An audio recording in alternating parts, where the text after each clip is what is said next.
Do you remember this guy? Well, his name is David, and here he is finally breaking his silence, explaining what happened and why he did what he did. You're on the board of Turning Point? Yeah. Okay, when's the last time you saw Candace Owens? In person? Yeah. 2015, Oh, 2016. wow. Okay. Yeah. No, when's the last time she was at a Turning Point event? Not in many years. Okay. But so let's here, you don't without even even this, being Adam. biased. There's a is Candace even involved in Charlie Kirk's life at all? No question, proof that Candace Owens has nothing to do. She would be in a perfect world if they didn't have this. What I already know was a very quiet breakup where she got too rabbit hole for him.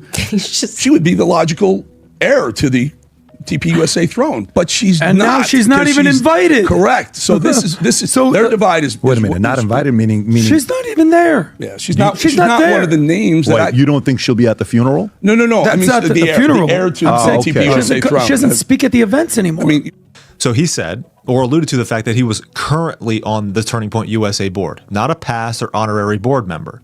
He also said that Charlie had a silent breakup with Candace Owens because she was chasing down rabbit holes, which also isn't true. They remained friends. And he said that it had been many years since Candace was doing a Turning Point USA event. Also not true. The continual lies from people with special interests are a red flag, which leads us to the man who got caught cheering in the crowd after Charlie Kirk got shot. Do you remember this guy? Well, his name is David, and here he is finally breaking his silence, explaining what happened and why he did what he did. This doesn't add up. The event opened with music, people throwing hats, and loud exchanges from different parts of the crowd. Some shouted offensive remarks directed at the LGBT community, while others made disparaging comments about the Prophet of Islam. There were also cheers, boos, and offensive hand gestures, mockery. The atmosphere carried an energy of confrontation more than dialogue. The first debater tried to persuade Charlie to adopt Mormonism, but the exchange drifted into a disjointed back and forth of opinions. The audience eventually booed him off the platform.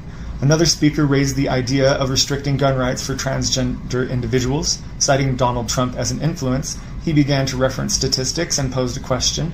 Charlie's response turned to the subject of gang violence as a part of the mass shooting statistics.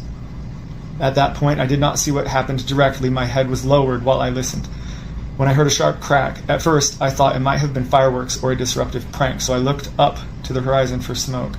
When none appeared, I realized it must have been a firearm. My friend reacted in horror, saying Charlie had been struck. His voice and description told me how serious it was. Based on his reaction, I believed Charlie had been gravely injured. I instinctively checked the security team's movement, though I have no affiliation with them. Realizing the situation was dangerous, I stood and shouted USA, not as a provocation, but to project strength, encourage others, and create a distraction that might help calm panic or even save lives. At that moment, no one knew whether this was a lone shooter or something coordinated. My friend was devastated. He admitted he admired Charlie deeply. I only knew Charlie through minimal content, but would never wish to celebrate harm to anyone. Because of my background as a soldier, I was able to stay calm under stress, focus on protecting and comforting my friend. Afterward, I called my wife to let her know I was safe. Once traffic eased, we left. First of all, what kind of a reading of a prepared statement is this? Like, is this supposed to be believable? Second, if you thought, David, that there might have been a second shooter, why in the world are you doing this? Watch again. Like, why are you throwing up your hands and you're happy? Like, does this look like someone who is concerned for others and for the crowd? The lies continue, and where lies are, darkness is. This is the reason for the red flags, and this is why people have questions. Close your eyes and picture this. You're standing in a packed event auditorium. People are smiling, recording on their phones, waiting to hear a speech. Charlie Kirk, a husband, a father, a man with strong beliefs, steps forward to speak. And then, without warning, everything changes. A loud crack echoes through the room. People gasp. Some scream. Others fall to the floor in shock.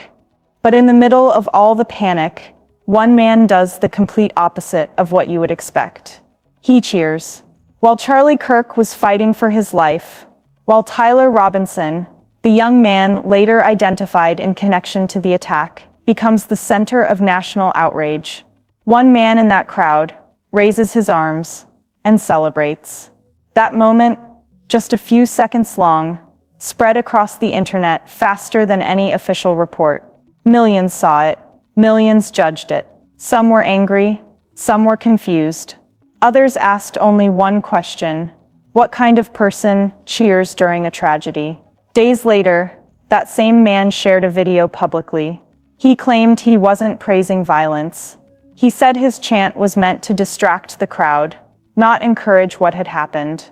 But let's be honest, was that a confession or a carefully worded excuse? Was he trying to help, or simply trying to justify being caught on camera in the worst moment imaginable? Please, before we move on, don't forget to drop your comment as you listening to this new updates.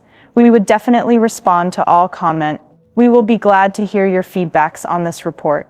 We stand for justice. We stand for Charlie today. We're breaking it all down. We're looking at the footage. We're looking at his explanation.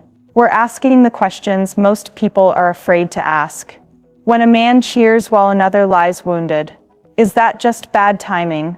Or is that a window into something much darker happening in our society? And most importantly, if this can happen to someone like Charlie Kirk, what does that mean for the rest of us? What do you think? Is the case moving forward carefully, or is progress being slowed by procedural delays? Share your thoughts in the comments below. That's where we hear your thought, Curse. We will definitely respond to all comment. And where you watching from? To stay updated on every development, subscribe now, turn on notifications, and also don't hesitate to support this movement so you stay informed as new update becomes available. This is Detective Max, and together we fight for justice. Now let's slow down that moment, the one the entire nation keeps replaying. Right after the shot that left Charlie Kirk critically wounded, the room split into two worlds. One half of the crowd froze, hands over their heads, faces buried into the floor, people crying out for help. Others were frantically calling 911, shielding strangers, whispering prayers for Charlie Kirk, and even for Tyler Robinson, the young man who would later be identified in connection to the attack. And then, cutting through all of that fear, came a sound that nobody expected. A man cheering, arms lifted, voice raised, chanting USA, USA, not in a stadium, not at a celebration, but in the middle of a tragedy. The room wasn't united. It was confused, shocked. Some thought he was celebrating what happened. Others thought he had lost control. A few even wondered, was this part of something bigger? Was he signaling support, or trying to trigger more chaos? That clip, barely 8 seconds long, flooded social media before official statements were even released. People demanded answers. Who was this man? Why did he do it? Was it joy, sarcasm, distraction, instinct, or something far more intentional? And when he finally responded, his explanation raised even more questions. He claimed his chant wasn't meant to support violence. He said, in his words, that he shouted USA to distract the crowd, so people wouldn't panic further. A bold defense, but here's the part that haunts people. If your first instinct during a moment of life and death is to cheer, does it really matter what excuse comes later? Because whether he meant it or not, millions saw it, and it sent one message loud and clear. Somewhere along the line, we stopped seeing people as people, and started seeing them as symbols to clap for, or laugh at, even in their darkest moment. Eventually, after days of online outrage, the man in that viral clip spoke out. He didn't apologize. He didn't express regret. Instead, he offered an explanation, one that many people didn't know how to process. He claimed that his chant, USA, USA, wasn't celebration. He said it wasn't support for the attack on Charlie Kirk, or approval of Tyler Robinson's alleged involvement. No. According to him, it was meant to distract the crowd, to keep people calm, so that security could move in without mass panic. A bold claim, a surprising defense, but now you have to answer something. Is that plausible? If your friend were lying on the floor fighting for his life, would your instinct be to chant? If your family member were caught in the chaos, would you interpret that chant as help or disrespect? And here's the real question. Does a public confession, no matter how carefully worded, truly change what we all saw with our own eyes? Because it's one thing to explain your intentions, but it's another to erase the impact. No matter what he meant, the world didn't hear calm, the world heard applause. And that's the uncomfortable truth. A confession may soften a headline, but it doesn't rewrite history. So now we reach the question nobody wants to ask out loud. Why would someone do this? Why would a man cheer during the moment Charlie Kirk was fighting for his life? Why would someone's instinct be celebration, not concern, while Tyler Robinson was being identified as the possible assailant? There are only a few explanations, and none of them are comfortable. Maybe it was a craving for attention. In a world where people will do anything to go viral, maybe he saw a moment of chaos and treated it like a stage. Maybe it was ideological allegiance. Maybe deep down, he didn't see Charlie Kirk as a human being, but as a symbol to be cheered against. That's what happens when politics becomes more important than empathy. Maybe it was narrative control. Some people don't react to tragedy with compassion. They react with strategy. They want to twist the moment, shift the tone, redirect the conversation. Or maybe, as he claims, it was a deliberate distraction, a chant not of support, but of misdirection. But here's the truth about human psychology. When someone does something extreme, they almost always rewrite their motive afterward. It's called cognitive dissonance. When your actions don't align with your image of yourself, your mind creates a new story, so you don't have to confront the reality of what you just did. And that's what makes this moment even more disturbing. Because Tyler Robinson himself, the young man accused of attacking Charlie Kirk, reportedly sent messages expressing ideological hatred toward Kirk. He confessed his motive, and now this cheering man has confessed his reasoning. Think about that. The alleged assailant confesses why he acted. The man in the crowd confesses why he celebrated. What does it say about society when both the one who strikes and the one who applauds feel the need to justify their instincts? At some point we have to ask, is this about individual choices, or have we created a culture that rewards outrage and dehumanizes anyone who disagrees? Now let's address the question most people tiptoe around. What should happen to someone who cheers during a violent attack? Not legally, not politically, but morally. Should cheering be treated as encouragement? Should it fall under accessory behavior? Or is it simply freedom of speech, no matter how insensitive it sounds? This is where the debate becomes complicated. In the eyes of the law, cheering alone doesn't always qualify as a crime. There's a difference between expressing an opinion and actively influencing violence. But here's the dilemma. At what point does speech stop being commentary and start becoming contribution? If someone yells stop during chaos, they're seen as helping. If someone yells do it again, they're seen as encouraging. But cheering, chanting during crisis, that sits in a gray area the legal system wasn't built to handle. Are confessions enough to prosecute? Probably not. Prosecutors require proof of intent. They need evidence beyond a statement. Actions before, during, or after that clearly show coordination or encouragement. Which leads us to the real question, even if the law looks the other way, should society? Because ethically, a confession can be many things. It can be remorse. It can be self-preservation, it can be attention-seeking, or it can be damage control. We may never know which one this was, but one thing is certain. A man's actions in the moment reveal his character, far more than any statement made after the backlash. And if cheering during tragedy can be excused as just a misunderstanding, what else are we willing to excuse next? Before investigators could even finish their first report, the internet had already decided who the hero was and who the villain should be.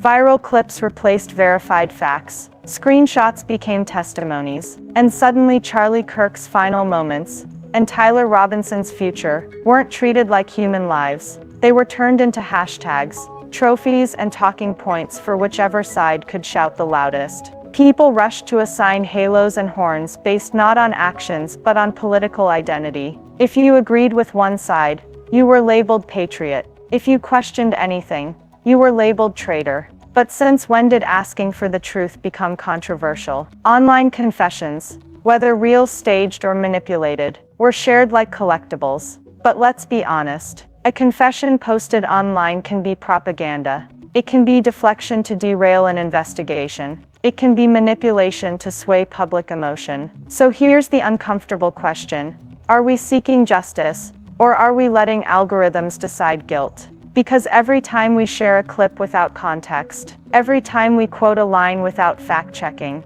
every time we cheer for one life while dismissing another, we risk turning truth into entertainment and justice into a popularity contest. And Charlie Kirk, a real man who lived, breathed, and fought for what he believed, deserved better than to be reduced to clickbait. Tyler Robinson, a real young man now carrying a weight no one his age should carry, deserves clarity, not chaos. If we care about humanity, then we must demand more than headlines. We must demand the full story. This isn't just about one act of violence. It's about what our reaction to it reveals about us. Because if people can publicly cheer a man being harmed, whether it's Charlie Kirk or anyone else, then the problem isn't just what happened. The problem is that we've grown comfortable watching it.